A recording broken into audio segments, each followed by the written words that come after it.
Welcome into another week and another episode of Scrushy on Business. My name is Dave Green, joined by Richard Scrushy. And Richard, we have a very special guest this week. And you and I have been talking about Mr. Carr for a few weeks, and you've been filling me in on some of his accomplishments, and I'm excited to learn more. How are you, sir?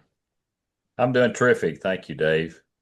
We've been talking about, we had the guy from Simple Scrub, Bill Manovich on, and he talked all about, he saw the opportunity in dealing with his grandmother when he went in and saw her down on her knees cleaning her bathroom. And he said, hey, I got to come up with a better solution for this. He didn't realize that he was going to help grandmothers all across America. He was going to be able to help restaurants and hospitals and hotel chains to eliminate back injuries. So he came up with this great idea, and now he's built a huge business that's international, actually. So, we talked about having people who truly had the ability to see opportunities, and then to not only just to see it, but then to go do something about it and turn it into a business, and being able to create income for their family and for themselves, and then even possibly down the road divest it and make a lot of money. Well, I've known Hunter Carr for a while, and I've heard the stories of his businesses and how he started and how he built them, and the many things that he's done in his life. And he's a very accomplished guy. He's been very successful, and he's somebody I'm proud to call a friend. And we asked Hunter if he would come on and share with our audience, some of the stories and about how he built many companies, and, what inspired him at a young age, and, to take the risk and to be not only the visionary, but the entrepreneur. We've talked about that. I mean, you can see things, but if you're willing to take the risk, that's a whole different game. And I'm going to ask Hunter to jump in there and Hunter, tell us how you got started. And I know you were a young man when you got started as well, right?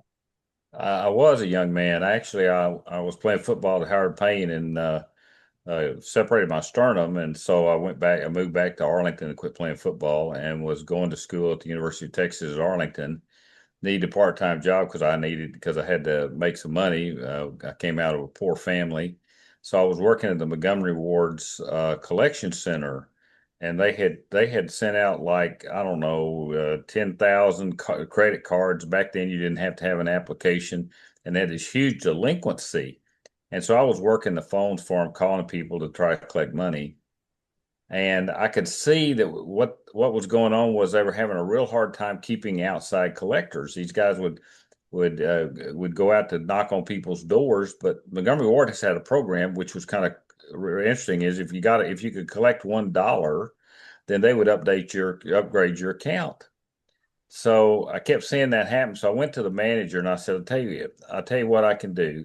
If you'll hire me to go out and call on these people, then I'll arrange for enough people to make these calls for you all over the city, all over the Dallas-Fort Worth area.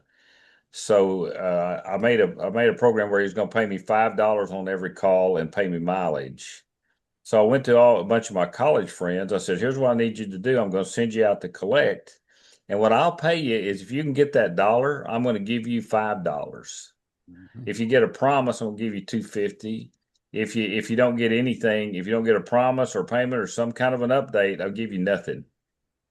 And then, of course, I want you to list your mileage. So I knew I was making the mileage because I didn't pay them any mileage. Back then, I think the hourly rate was about $1.25, $1.50 an hour. And my guys were making $7, $8 an hour doing this job.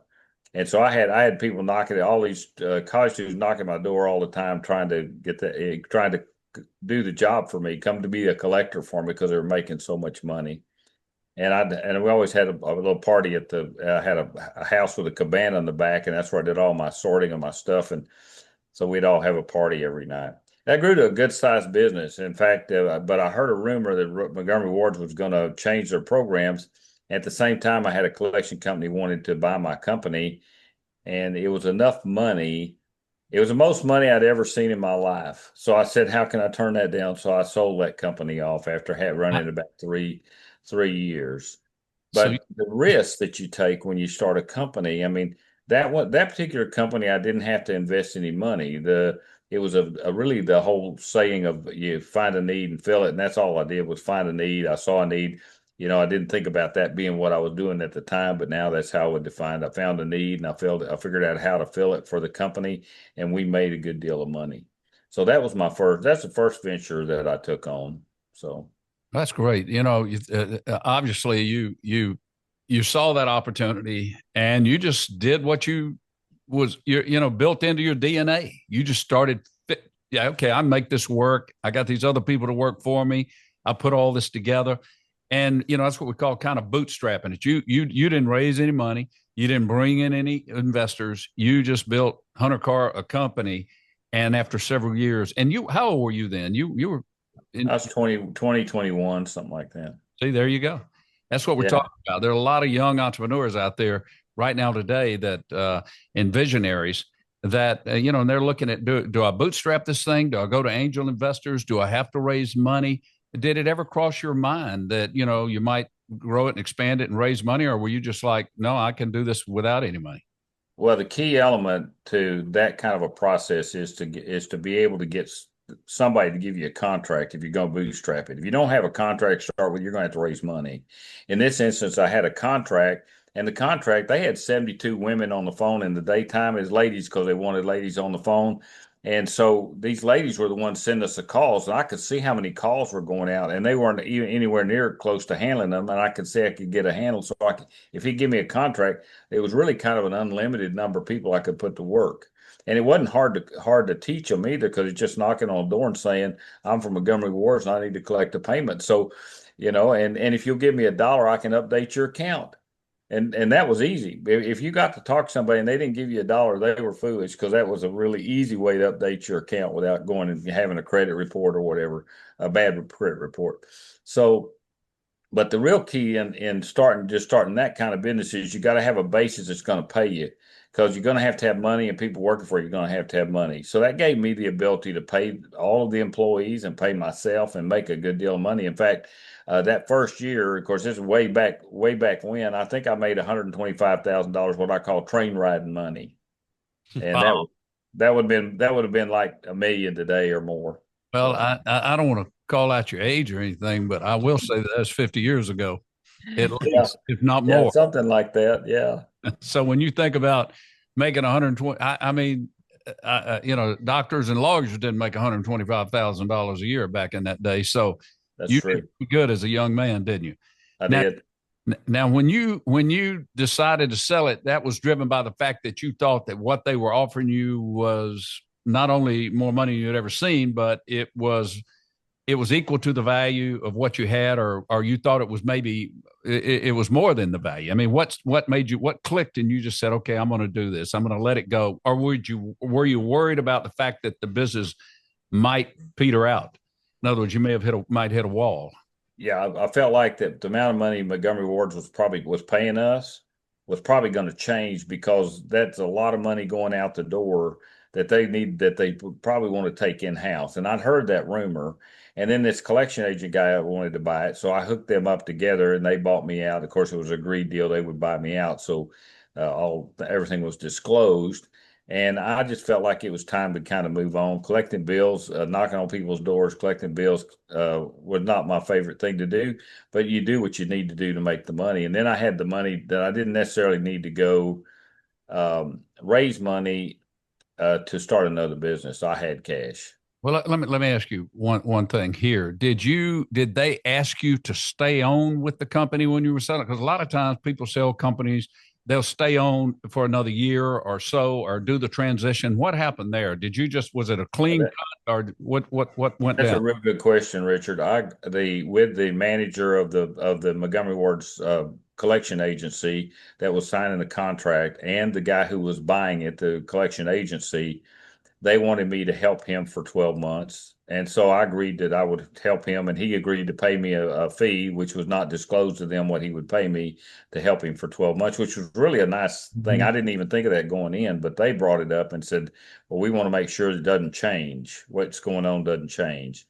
So I was able to stay in there for a year and make a little more money besides what I got bought out for. They didn't want to lose the momentum. They didn't want to lose the business. And so you said, okay, I'll stay over. And a lot of times when companies sell, they will do that. I know I bought many companies in the past, and I would ask the CEO to stay on an extra year Yep. And if they didn't stay on working, I would ask them, would you consult with me? And I'd pay them something just so all those relationships remained intact and the momentum continued to go. Cause you don't want to buy a company and then have it just go down. That's right. And in this situation, I was using college students, so I had a connection to them, and the guy buying the agency didn't have that. There So you go. to create a methodology to be able to have a way to get college students to come help him, because it's easy to get them. Because if you can pay them 2 to 3 times what the minimum wage was, man, they were happy. Oh gosh. Yeah. I can imagine being a Oh college. yeah. And So so you, that was the real key. And I actually think he stayed. I actually think he expanded to other cities and stayed in that business. Of course, he liked that collection business because he's already in it. So I was glad to be out of it at that time, though. It was good. so It was you, good. you took that bundle of money that you made. What'd you do next? Wow. Well, I did several things, but let me jump over a couple of them and just talk about the document management. I got involved in a project where we got in a lawsuit, and I could see that lawyers did not. And this is back when we first getting into computers. Computers are just now coming into vogue. And in fact, the first portable that we used was called a K Pro, and it wasn't portable. It weighed 40 pounds. I called it totable. You know. And so, but what I decided was my lawyer would take the documents and he would come and we had like 2,000 pages of documents. And he came in and he would say, oh, well, I got to have them in date order and I got to have them in who originated and who received it. And he kept making copies of it. Pretty soon we got 100,000 pages and he can't find anything. Mm. I said, well, you know what? I had a buddy that was in the computer business who was actually programming for Bell Helicopter, and I got him to write me some programs, and we started organizing documents in litigation. So Mm. we would go to the law firms and talk to them about putting their litigation on PCs, and we were very successful at that. We worked for over a period of a few years. We worked for all the major companies in America, including Boeing, McDonnell Douglas, Wow. the United States government. I worked for the IRS. I worked for the Department of Justice. I worked for the oil companies. I worked for Exxon, and we even did the Valdez spill of the oil up in the oil spill. We also did the oil spill out in the Gulf.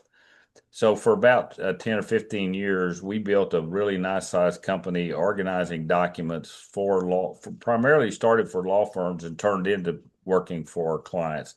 Our biggest project was probably Boeing on the Peace Shield project, which was Boeing was building the Saudi Arabia defense mechanism, and it had gotten more peaceful over there at the time, and so they wanted to cancel the contract. And back then, it sounded like a lot of money. It was like a billion two swing on it that they were trying to cancel. So we worked on the Boeing. It had over, I want to say, it had close to 500,000 documents in that case. Mm. So that was the next business I started. Now I did raise money in that one, and I also brought in some highly recognizable board members. I had Gene Cernan on my board, the last man to walk on the moon. I had George Roberts, who was the chairman CEO of Teledyne.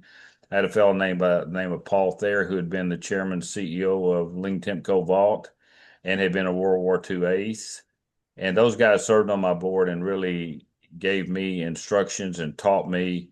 Like George Roberts, who was with Teledyne, he did 186 acquisitions when he was a CEO, and he showed me the documentation that he used to manage all of those companies. And he had a hot sheet kind of thing, a one pager. And so, what I tell most everybody that the young people want to get into business, or people who are going to start a business, or people who are going to college, you got to have enough accounting to be able to read a financial statement.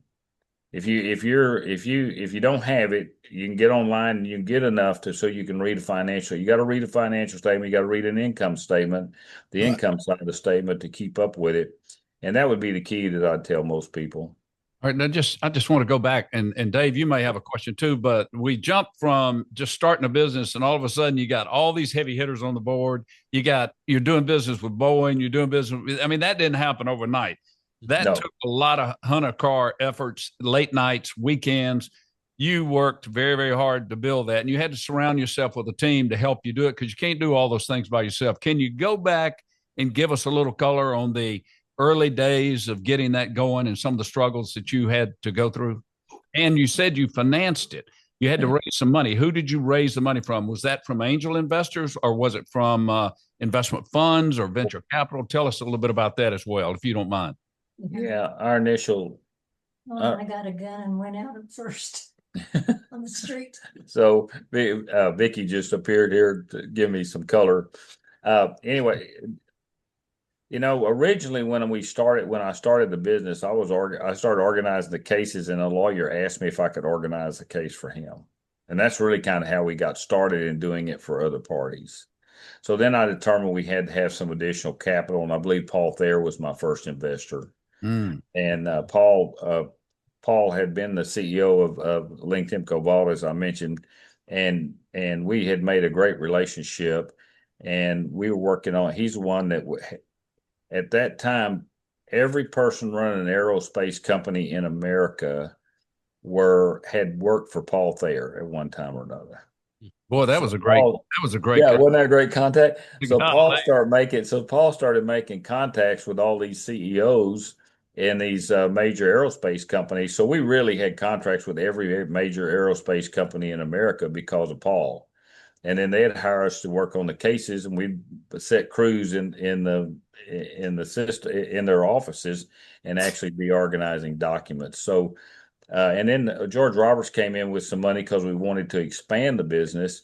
And pretty soon we probably had, I don't know, we probably had a couple of hundred coders on the coders. We'd take the documents themselves and put them in the order that these lawyers talked about. In other words, you want an originator, so we'd have a little screen that we would take who originated the document, who carbon copied the document, the date on the document, there's a second date on the document, all the information that the lawyer would tell me he would want off of a specific document, what kind of document it was, and that all got put in a database. And back then, initially, we were in what was called CPM world. Most people won't even know what that is, but it was a predecessor to being in DOS and having the real true PCs. And we also ran under something called Unix. But the whole idea was for the lawyer to be able to punch a button and see documents. Hey, Dave, think about this. One of our shows, we had a question that came in, and they said, how do you know whether you have a local business, a regional business, national or international? What Hunter did, and I have to say this because we have a lot of people that watch the show, young entrepreneurs and people that are building businesses, and they want to be able to scale their business.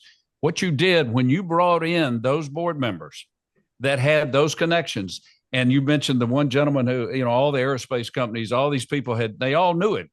So he totally took you outside of the local market and helped you build a company that was substantially more than just a local company, but you were able to raise money. You were able to expand it beyond, just Houston. Of course, Houston is an aerospace a city. I mean, incredible right. In energy and everything else. But the point being is the way you structured it and the way you put it together allowed you to build something much bigger than a small local company. And so was that engineered, or is that something that just happened? Because when I started, I actually I created how the software had to work. I had a diagram of how it had to work, and then I turned that over to programmers. Then I do a diagram of what I thought the business had to be and how we had to expand it, which really encompasses that same plan that I executed, but it had to do with law firms.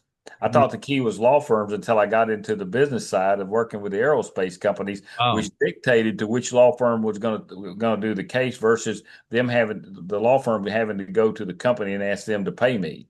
In other words, the company, I'm getting the money from the company, and then the lawyers are being brought in because we were organizing the documents. And in the middle of all that, I could see the other need that was happening was that case law.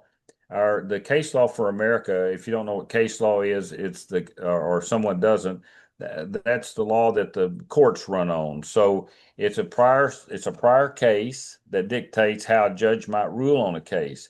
And at that time, Westlaw is a Canadian company, and the other group were English. There were two groups doing it. So I built an American case law database that we could sell to to people around, to all law firms. And I tried to do it so low end so they could actually get on the database for $10 a month and be able to search all of the case law database that was out there. So we built the case law database, which also drove the document management business because we had a lot of ads on that. So that helping you, did I help? became very popular too, didn't it?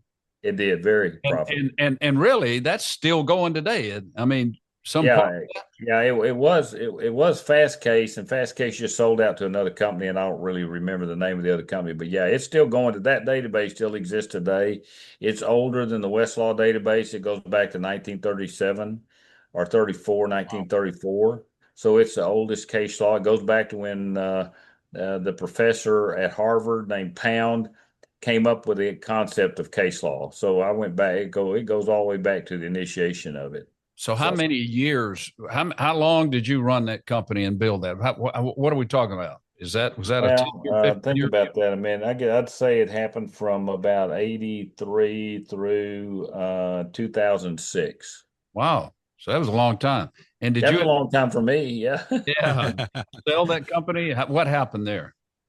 Well, what happened is the lawyer started doing their own case law. They started buying computers and buying software. We had a software package, and that became the industry versus having outside contractors that were doing it.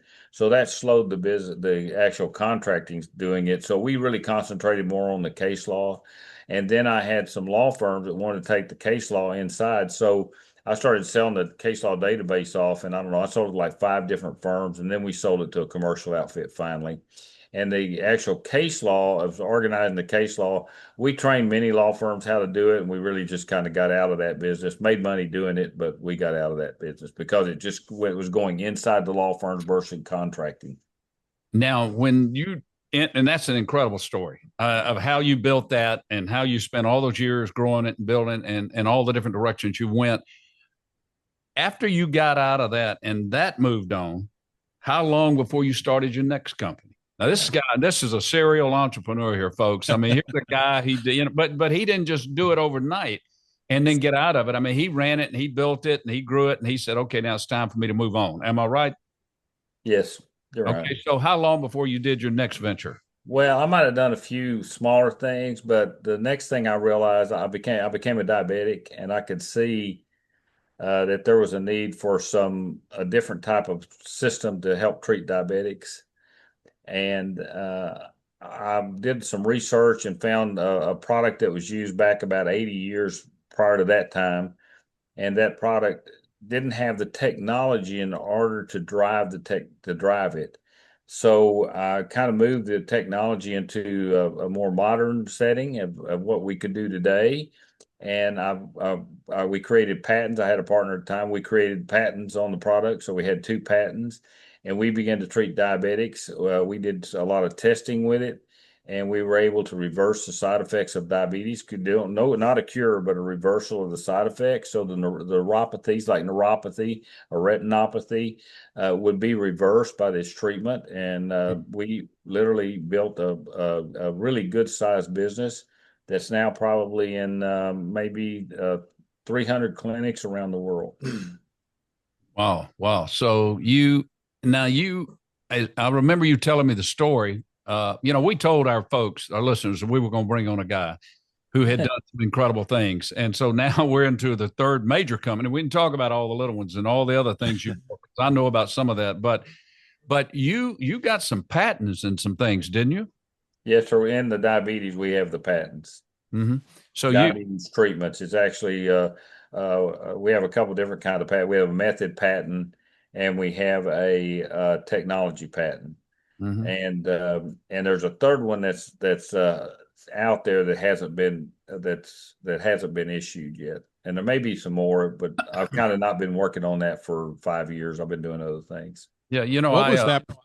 I was just ahead. going to ask what that process was like for those that, and many have never done that before, of getting a patent. What was that like the first time you did it? Oh, well, we had a very unique patent lawyer, and her name was Wendy Buscott, and I don't think she's practicing anymore. And without her, it would have been a different experience. I've met with other patent lawyers, but she was very unique, and she was very good. And she was a little bit manic about what she did, but she would scroll through all of the cases, all of the prior cases, because you have to look through what somebody else has filed for patents and make sure you don't step on somebody else's toes. And then you also, there's stuff in these patents that you want to copy. So she knew what she could copy and couldn't, and she'd run through these patents and make colors of them, and then she'd set that down for us. And then we would go through and paint the picture of what our technology was and how it would fit within what didn't exist. And that's how we would build the patents. And that's how, and it's a really interesting process, but it doesn't happen one time. We probably, each patent, we probably had maybe, I don't know, 15, 20 meetings with her, going over the data each time, going through the documents each time. And that's laborious to me, but that's what we did, and you have to do it. And then you have all kinds of diagrams you have to draw. There have to be diagrams drawn that shows the process of what you're doing. And so we had to have somebody that could draw, because I can't draw. I mean, and I don't write well either, kind of scribble, So it was fun. We had a really good time doing it. At the same time, it's a little bit laborious. Sounds expensive too, Richard. Yeah, well, actually, if you have a good patent lawyer who knows how to run through the patents like Wendy did, where she's gathering the information, where you get into where the cost comes is when you get rejected and there's a part in there that you use that belongs to somebody else. So if your patent lawyer is good enough to spot all the things that don't, then you don't end up with the rewrites as much. And we only had one rewrite in the 2 patents that issued, which was very good. I will say this: his idea was phenomenal. It started out with one clinic, like you said. There's several hundred now.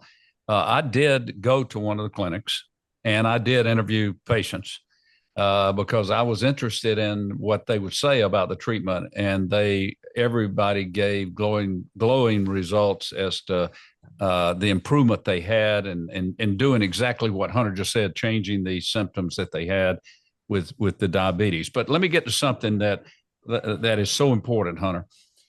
Tell the audience, our listeners and our viewers, what does it take? I mean, when in your mind, someone to build a business, an entrepreneur, I mean, what really is an entrepreneur in your opinion? Well, it's it's somebody that's forward looking. If you're looking back, you're not going to go anywhere. And so when you take on the chore of doing it, the things that come in front of you, everything that tries to trip you up, you got to figure a way over it, around it, above it. You got to get around it, and you can't stop. If you've decided to do it, you don't quit just because you had something that slowed you down, or if you didn't have enough cash to get something done, you got to go raise additional capital. You got to go get additional people. You don't have an expertise in something, you got to go find somebody that can help you. And I always find that being a faith-based person, that God always seems to provide the right person at the right time when you need something to get done. Amen. To raise money or get some project put together. See, we talked on the show about Vince Lombardi saying, winners never quit and quitters never win. And that's what he's saying. I mean, that's what we're talking about. But also, you took the risk, didn't you? I mean, you took the financial risk. Yeah. When you took that financial risk, were you feeling were you worried? Were you scared? Because I know I did. I ventured out and started some companies. It never even bothered. I never thought about the risk. All I could think about was the rewards. What about yourself? Well, I'm more that way. I'm not. I was never risk adverse. I mean, I know there's a risk. I think it was harder on probably Vicky, my wife, than it was on me, because I see things that she might not see, because I'm looking at all of the pieces and she's just looking at some. I know you probably face that with your wife. Oh yeah, building a business, but you never turn loose. You just keep moving forward. There's somebody out there that wants to fund your project, and there's somebody out there that wants to work with you to solve whatever problem you've got. You just had to figure out how to get to them. Were you, Donald Trump said, if you're going to be thinking about something, think big. Were you thinking big? I mean, is that when you looked at it, were you saying, I'm just going to do a clinic or two? Or were you thinking, man, everybody in the world that has diabetes ought to have this? I mean, what was going through your mind? Always thinking big. The bigger, the better. Always. And that was even that way when you started that first company, huh? It was. I mean, when I started I guess the the first company with the collection stuff we were doing, I thought it would grow big, but and I could see, and after we got in it, that was not where I really wanted to be. So that was easy to move on. When I did the document management company, that started growing big, really all of a sudden. I mean, it was like struggling, and all of a sudden we were up and running, and we had great projects, and we had lots of projects coming in. So it grew really fast. So the answer is I'm always looking to the forward side. Also, I'm also looking for what I need to change to make it different. And sometimes that may be that I don't really want to get, like with the document management, like with the case law thing, I could see that was changing a different direction. So I went to the case law management side of the business. Then I found guys that wanted to buy it, which made me happy because that's my reward. So I actually sold the database 4 times, but I sold it to law firms first 3 times, and the last time I sold it to a company. So the first 2 couldn't use it except for their internal material. So the investors that came in with you, were they pleased with what you sold it for? Were they able to take out a return as well? I wouldn't say everybody was as happy. I wouldn't say everybody got every dollar they wanted, but everybody was happy. Everybody was whole. We didn't leave anybody back. And I mean, whatever we got, they got, so. Did any of those guys come in on your next venture, or did you not need any money? That on the diabetes relief company, did you take any money from any of those guys? No, well, the original investors like Paul and George, and they were older, so they did not. One of them had passed away, and anyway, so they were older guys. They did not come in on the project. It was all new. It was all new money. Mm-hmm. Okay. Well, this has been really informative, and I'm just really excited to have you on, Hunter. You've done all these things, and you're an inspiration to a lot of people, an inspiration to me. And I know, Dave, you feel the same way. And this podcast is all about, entrepreneurship, taking risk, building businesses, funding businesses. So you've given us a track record of a guy who's built, we just mentioned 3, you didn't mention all the others. And I know you're involved in multiple things. Y'all, let me tell you something, Dave. I was talking to Hunter recently, and he was telling me all the other things he's doing. We don't have enough time on this show or 3 or 4 shows to go into all those different things he's done, because he is a multitasker. He's doing lots of different things all the time. And you know what? I think maybe, Hunter, maybe that's a trait of an entrepreneur as well. Someone who can multitask. What do you think? I do. I think that's true. The other thing about it is you need to have your contacts. Mm-hmm. I mean, I get calls all the time. Do you know anybody that can? Mm-hmm. And that's just an open door for an opportunity to do something. So, yes. And I know people all over the place, just like you do, Richard. And it's one phone call, and I can get them on the phone, and we can do some things. So that's kind of what I'm going through in this stage in my life. I'm doing a lot of work with people who need contacts, need to build a business, need to build something. So that's really what I do today. And you can now, with your experience, you can add a lot of value to what they're doing, and you don't have to go out and manage a bunch of employees and try to run the business yourself. And instead, you become kind of an advisor, if you will, or a consultant, somebody who can add value, that can help people, you can direct people, you can put people together. Because of all the folks that you've met and worked with over the years, now somebody says, I need this, you can say, well, I know somebody that got it, and we put it together, and that's actually fun too, isn't it? It is. You're enjoying that at this stage in your life. Absolutely. Well, Dave, I really appreciate this show, you helping us today, and Dave's a great guy. He's been wonderful co-host, but having you on is a real honor. And all the things you've accomplished. And I know we'll get a lot of emails, info@scrushyonbusiness.com. Y'all send in your questions. We can call Hunter. We can have him back on again. If y'all have a bunch of questions you want, to ask Hunter, if you get them to us, we'll certainly get to Hunter and get those answers. And we may have to bring him back sometime. Hunter, would you come back if we need you to come back? Sure. Anytime. Well, man, we be here. That was fun. I enjoyed it. Yes. Well, thank you. And I tell your wife, we appreciate her letting you come on the show, because I know Vicky and she's a real sweetheart. And by the way, let me just end with this. Hunter and I'm going to let you tell this. Hunter does a Christian show, a Christian program every week. And I know you're over 1,000 followers on that. He has an incredible ministry. And anybody that wants to watch your ministry, how do they go about doing it, Hunter? Wow. I have a Zoom link that it is, but I don't have an open Zoom link. So Okay. reach out to you, Richard. Somebody wants to see it, I can send them the link. I can send you a link for that. Okay. So somebody would like to know more about what Hunter's doing in the ministry. You just send it to info@scrushyonbusiness.com, and we'll make sure that Hunter gets your information and he'll send you the link so that you can watch his weekly ministerial program. And it's outstanding. And I know you would enjoy that. Hunter, we really appreciate you being on today.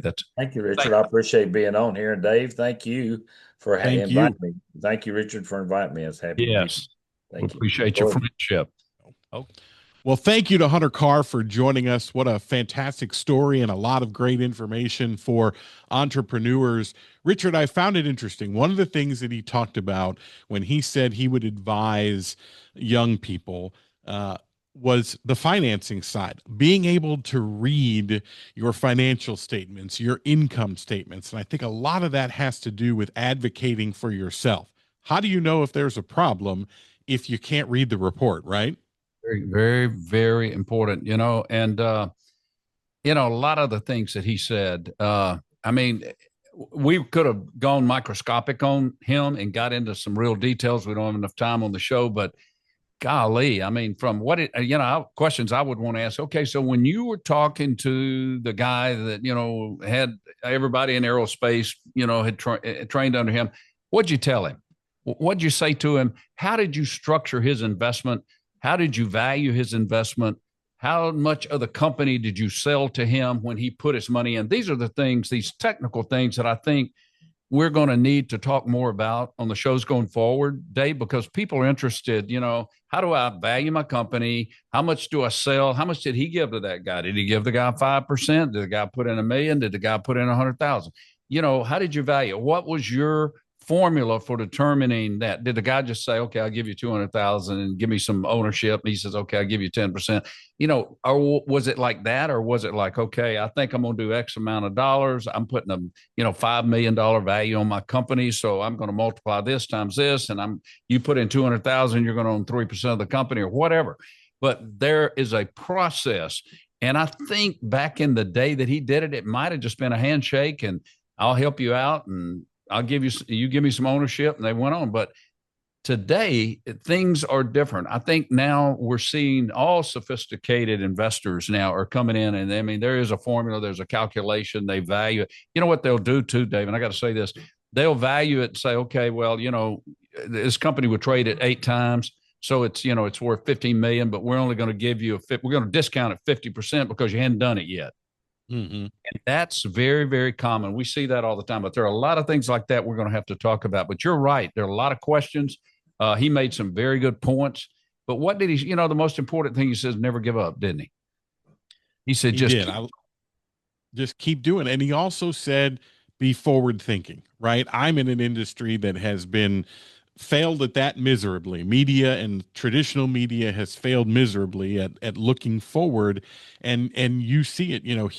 The other thing that caught me was, like we talked about with Bill's product, it was a need when he found the diabetic business based on his own personal experience with having diabetes and the treatment, something a lot of people in our country obviously deal with.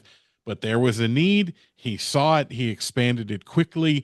Another great story of somebody identifying something just from their own personal experience. What he was talking about. He was 22 years old when he was working with Montgomery Ward, and they were doing the collections. And you can see how his mind was working, Dave. He would be like, well, shoot, I can get all these college students to do this, and I can pay them, and I can get a cut up. Did you hear what he said? He said he didn't pay them for their traveling. He collected all the he got their mileage. He would turn in their mileage. So he had figured out his financial model, and he just went. Now keep this in mind. He was bold because he went to the people at Montgomery Ward and said, "Hey, let me tell you what I can do for you." And and that takes, he had to think about that. He had to get up the strength to go in and say, I can do this for you guys. I know how to go after this, and I can help you, and yada yada yada. And a lot of times, that's where people miss it. They have the idea, and they just are afraid to go say, hey, I can do this. I can make this better. And of course, he, in his mind, already knew that he was going to be able to make it better for him. There, and like he said, he didn't worry about the risk. And I think true entrepreneurs that are, spirit-filled entrepreneurs, they don't worry about the risk. They're focused on the reward. They're focused on the success, and they understand what they got to do to make it work. And I know I was that way. And I see that in other people that also, and that's the way that Hunter is. And so I want to, we're going to have more guests on. We got a great guest next week, by the way. And I talked to him last night, and I was kind of going over our platform, and he kept saying, yeah, I got it. But so next week, I want to have this guy on. He is another guy that has built numerous companies, and he is involved now in building a company that is so technologically advanced. That is incredible. Now, this guy's in his 70s. But he started out at a very young age. He built a company, sold that. He built another company, and he still has that company going, and it is working and paying him. But now he's building another company, even in his 70s, that is really out there. So we want to have him on next week. Right now, he's scheduled. Hopefully nothing will go wrong that will take him off the schedule. So I'm pushing real hard to make sure that we coordinate everything around his schedule because he's a very busy man. Then we have others coming in the future. But yes, thank you, Hunter Carr. Great show. Absolutely. It was a pleasure having him on and hearing his story. Don't forget, if you've missed any episodes, you can find us at scrushionbusiness.com. You can email in, ask questions of Richard about your business or business in general, info@scrushionbusiness.com. And remember, if you want to get that information on Hunter's ministry, you can do that as well. Send it to info@scrushionbusiness.com, and Richard will make sure it gets to Hunter. Well, we have done it for another week, my friend. We will talk next week, and I'll let you have the last parting words. Yes, you don't want to miss next week's show. This next guy that we have on, not only has he been successful, he's entertaining. I promise you, he is an entertaining person, and he has worked with presidents. He's worked with, senators and congressmen and CEOs of major companies all over the world. And he's going to I promise you, you will be entertained. Don't miss next week. So with that, remember, follow that dream.